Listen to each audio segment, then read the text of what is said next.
चला या ठिकाणी 55 उदाहरण संग्रह बघायचा आहे. आपला 5वीचाच आहे हा, परंतु फार महत्वाचा आहे. लक्ष देईल तुमच्या. चला बघा, चुकी बरोबर हे सांगायचे आपल्याला. उदाहरणाचं जर चुकी बरोबर सांगण्यासाठी आपल्याला अगोदर निरीक्षणपूर्वक दोन्ही साईडचे बरोबरच्या चिन्हाच्या दोन्ही साईडची काही जे चिन्ह दिले त्यानुसार गणित बघायचे. या ठिकाणी 23 अधिक 4, 23 आणि 4 किती झाले? 23 आणि 4 किती झाले? 23 आणि 4 किती झाले? 27. हे बरोबरचं चिन्ह आहे. आणि पुन्हा या ठिकाणी 4 अधिक 23 घेतले, याचं पण किती आलं? 27. म्हणजे हे विधान बरोबर आहे का नाही? हे बरोबर. आणि इथं 27 आले, इथं 27 आले. बरोबर आहे ना विधान? मग विधान बरोबर आहे ना? ओके, बरोबर. पुढे लिहायचं, त्याच्या पुढे लिहायचं तुम्ही बरोबर. आता बघा, आता हे मोठं दाखवलेलं आहे, हे मोठं दाखवलेलं आहे या 12 पेक्षा. तर मग 9 4 किती लागले? 9 4 किती येतात? 13. परंतु हे मोठं सांगितलं याने, मग हे उदाहरण हे मोठं सांगितलं आणि हे लहान आहे, मग 13 मोठे झाले 12 पेक्षा. म्हणून हे उदाहरण बरोबर आहे. चूक आहे? बरोबर आहे ना? बरोबर आहे. ओके. पुन्हा या ठिकाणी 9 4 किती झाले? आता इथं 9 4 किती? 13 होतात. परंतु हे इकडून 12 दिले, 12 हे मोठे सांगितले, इकडे 13 आले, इकडे 12 आले, इकडे 12 मोठे दाखवले, परंतु 13 इकडे आहे. हे उदाहरण बरोबर आहे? चूक आहे? हे उदाहरण आहे चूक आहे. ओके. त्याच्यानंतर या गणिताकडे बघा, 138 मोठे दाखवले, इथं पण याच्या दुसऱ्या साईडला 138 मोठे दाखवले. हे पण 138 आहे, हे पण 138 आहे, परंतु चिन्ह इकडे दाखवले. हे उदाहरण बरोबर आहे का चूक आहे? चूक उदाहरण आहे ना, कारण तो इकडे सारखे चिन्ह कोणतं पाहिलं होतं? बरोबरचं चिन्ह पाहिलं, हे उदाहरण सुद्धा चूक आहे. आता पण हे त्याचे वृत्त दिलंय, 138 हे मोठे दाखवलेत, 138 हे मोठे दाखवलेत, दोन्हीकडे सारखेच आहे, त्याच्यामुळे हे उदाहरण पण कसं आहे? चूक आहे.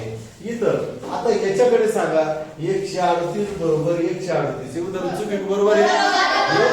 बरोबर आहे, कारण दोन्हीकडे संख्या ह्या सारख्याच आहेत. बरोबर आहे ना? हे उदाहरण बरोबर आहे. त्याच्यानंतर या ठिकाणी काय केलं? 4 गुणिले 7 दिले, म्हणजे 4 7 किती आले? 28 आले. ओके. आता या 30 हे बरोबरचं चिन्ह, 30 मधून वजा 2 गेले, इथं पण किती येतात?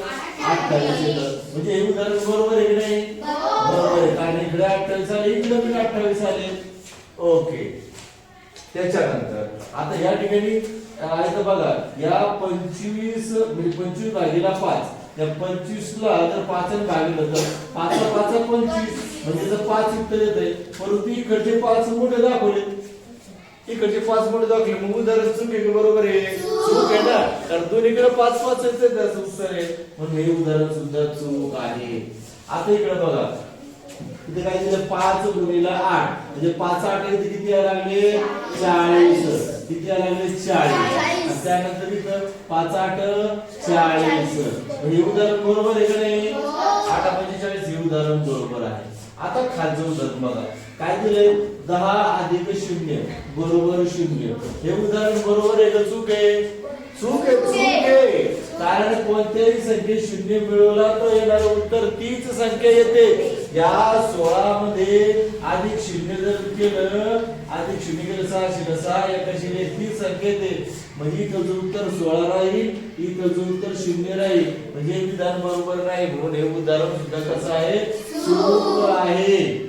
यातले 2 गणित तिकडे घेतलेत आपण. बघा या ठिकाणी बघा, 16 अधिक 0 म्हणजे उत्तर आलं 16, आणि इकडे 16 आलं, म्हणजे उदाहरण चूक आहे? बरोबर आहे?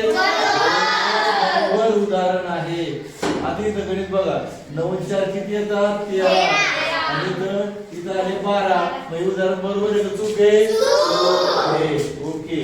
लिहून या, समजलं असेल का? ओके.